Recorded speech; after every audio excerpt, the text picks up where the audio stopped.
Wow, quelle belle journée! Zéro problème, zéro souci. C'est ce que je me serais dit si j'étais un supporter du Barça. Bonsoir et bienvenue à tous dans cette nouvelle vidéo où on débriefera le match, le magnifique match Barça-Real Valladolid. Donc magnifique victoire du Barça, le Barça qui explose, qui atomise Valladolid. Voilà, le Barça d'Hansi Flick, faut le préciser. Le Barça qui revit, qui a souffert depuis tant d'années. Et là, tu sens qu'il se passe quelque chose dans ce groupe, dans ce club. Il y a une petite il y a une petite ère d'optimisme et tout. Tu sens que voilà, il se passe quelque chose quoi dans ce club et le Barça déjà qui met la pression au Real Madrid au bout de 4 journées et a déjà provisoirement 7 points d'avance contre le Real Madrid et décidément le Real Madrid voilà, Mbappé décidément là sa tête doit exploser, il se fait clasher donc restez jusqu'au bout, il y a beaucoup de choses à dire dans cette vidéo donc restez jusqu'à la fin.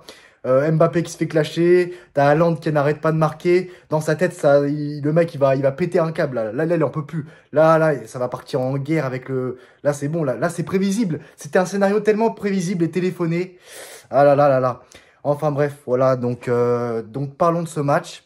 Alors déjà le Barça qui a décidé Hansi Flick qui a décidé de ne pas faire tourner tout simplement. Voilà, qui a pas fait la même erreur que Carlo Ancelotti, qui a fait complètement. Enfin bref, voilà. Donc ouais, il a mis l'équipe, voilà, donc bien sûr Olmo à la place de Ferran Torres, donc voilà donc ouais, magnifique. Vraiment là son objectif c'était vraiment d'abattre l'ennemi et le Real Madrid et de les mettre à 7 points quoi. Et voilà, donc le FC Barcelone qui fait la différence tout de suite au bout d'une vingtaine de minutes et 1-0, 2-0. Bon, là tu te dis quand même que voilà, donc le match est terminé au bout de 24 minutes et là tu sens déjà que c'est fini. C'est bon, le match est plié. Maintenant, c'est juste, voilà, combien de buts le Barça va mettre ce soir, quoi. Et le Barça, finalement, a fait mieux que le Real Madrid contre Valladolid parce que Real Madrid avait affronté Valladolid 3-0, mais qu'est-ce que c'était compliqué. Et le FC Barcelone, et en plus, j'ai l'impression, sans forcer, ils ont gagné 7-0. Voilà, ils ont fait largement mieux que le Real Madrid. Mais de toute façon, ce FC Barcelone dégage quelque chose. Ce FC Barcelone a un visage de champion. Donc voilà, et que dire de ce magnifique joueur, Dani Olmo. Voilà, donc quasi, voilà, 3 buts, limite c'est 3 buts quoi. Un but hors jeu, deux poteaux, ça fait même 4 buts vu qu'il a marqué. C'est vrai qu'au moment où il y a eu 5-0, quand Dani Olmo a mis le but du 6-0, c'était quand même, voilà, tu te dis quand même, il manquait plus que lui quoi dans les buts. Donc voilà, donc au moment du 5-0, je disais, ouais, il manque plus que Olmo quoi dans les buts des joueurs offensifs du FC Barcelone. Voilà, 6-0, Rafinha triplé, 2 passes décisives impliquées sur les 5 buts des 7 buts du FC Barcelone. En 70 minutes, Rafinha a plus marqué de buts que Mbappé en 4 matchs, que le meilleur joueur du monde, le meilleur joueur de la planète, le meilleur joueur de l'histoire. Voilà, donc ça c'est fait, donc ça c'est réglé. Voilà, donc ça c'est réglé. Koubarsi, c'est un joueur vraiment que j'ai trouvé très intéressant ce soir. Magnifique qualité de relance. J'ai bien aimé son match, vraiment, faut le dire.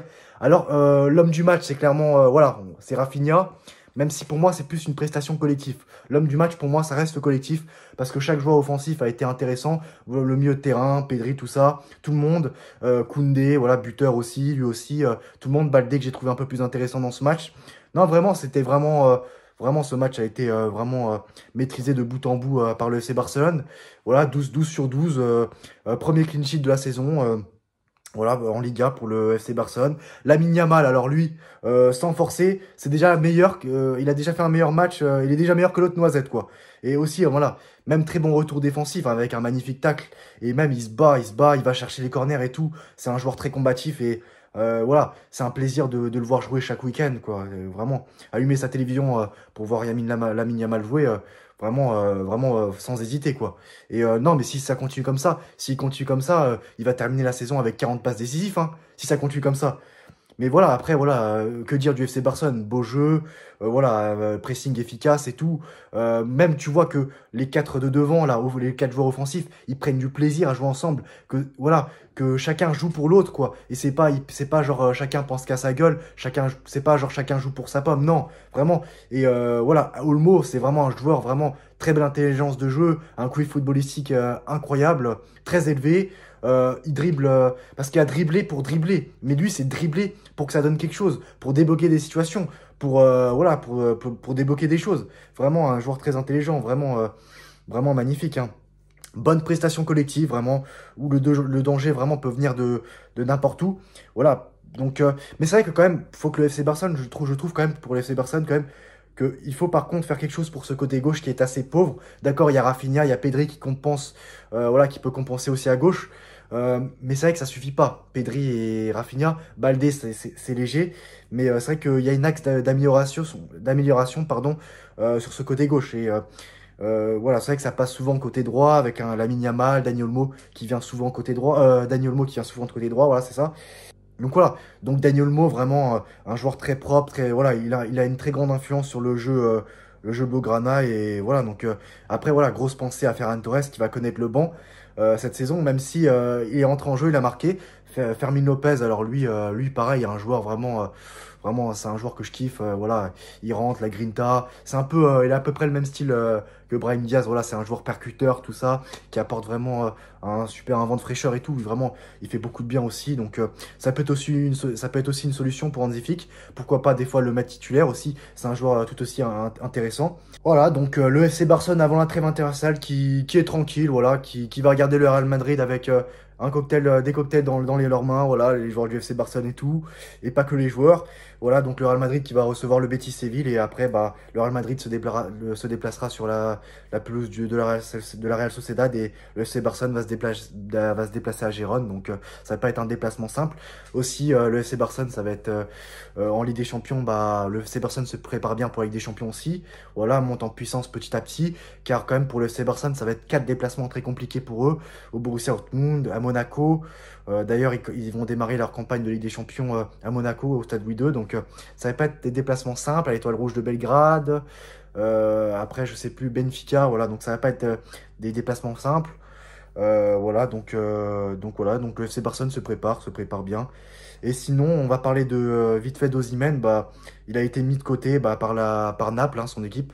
Il n'a pas été enregistré dans l'équipe de la Serie A. D'ailleurs, Romelu Lukaku lui a pris son numéro 9 et tout.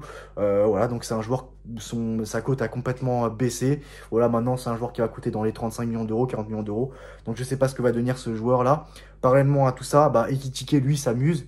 Il a été viré du PSG, mais au final, il s'amuse, il fait le bonheur de l'Eintracht Francfort. Et du coup, voilà, on va aussi parler de Mbappé qui s'est fait clasher par Gucci. Voilà, par rapport au penalty que voilà, donc normalement, il n'aurait pas dû se laisser faire avec Vinicius pour le penalty. Voilà, donc personne n'aurait pris ce penalty à CR7, même s'il n'était là que depuis 15 jours, même sans le tirer à la fin. Mbappé aurait dû chercher à le faire. Voilà, donc El Chiringuito TV, excusez-moi. Donc ouais, donc c'est vrai, de toute façon, voilà, le mec il faisait, quand il était au PG, il faisait le mec pivot gang et tout. Un coup, je veux jouer dans l'axe, un coup, je veux jouer dans la gauche. Ce mec est complètement perdu. De toute façon, ça va pas, ça fait plusieurs années que ça dure. Ce mec, c'est un flop depuis plusieurs années. C'est même pas un flop depuis qu'il arrive au Real Madrid, c'est un flop depuis plusieurs années au PSG. Il a pas réussi à faire gagner la première Ligue des Champions de l'histoire du PSG, contrairement à Erling Haaland, où dès sa première saison, il est arrivé, il a fait gagner, il a tout gagné à City, clairement. Bon, il a pas fait gagner la Community Shield, etc., etc. Mais bon, voilà, ça, voilà, on va passer les détails. Donc voilà, non, mais voilà, Mbappé, voilà, il faisait le mec au PSG, ça faisait des pivots gangs et tout. Mais par contre, là, ça se fait marcher dessus par Vinicius, hein. Il faisait le mec avec Cavani, Mbappé, Messi, Neymar et tout. Mais maintenant, il est venu au Real Madrid pour faire l'esclave de Rodrigo et Vinicius. Enfin bref, voilà, de toute façon, ce mec, ça va pas du tout. Ça fait plusieurs mois que je le dis à travers mes vidéos. Voilà, donc c'est à peu près tout pour moi, pour ce débrief-là. Donc ce débrief-là, voilà, pour le match du FC Barcelone. Donc magnifique match, très encourageant. Voilà, le Barça rassure à chaque match. Donc voilà. Donc voilà, c'est à peu près tout pour moi. Donc n'hésitez pas à donner vos avis en commentaire. Qu'est-ce que vous pensez de tout ça? N'hésitez pas à liker, à commenter, à partager. Et bien sûr à vous abonner, ça m'aide beaucoup. D'ailleurs, on est proche des 1000 abonnés. Donc allez, un petit effort. On approche des 1000 abonnés. Allez, faites-moi plaisir. Voilà, donc voilà, donc c'est tout pour moi et on se retrouve très prochainement pour une nouvelle vidéo. Donc voilà, merci d'avoir regardé cette vidéo. À très bientôt, ciao.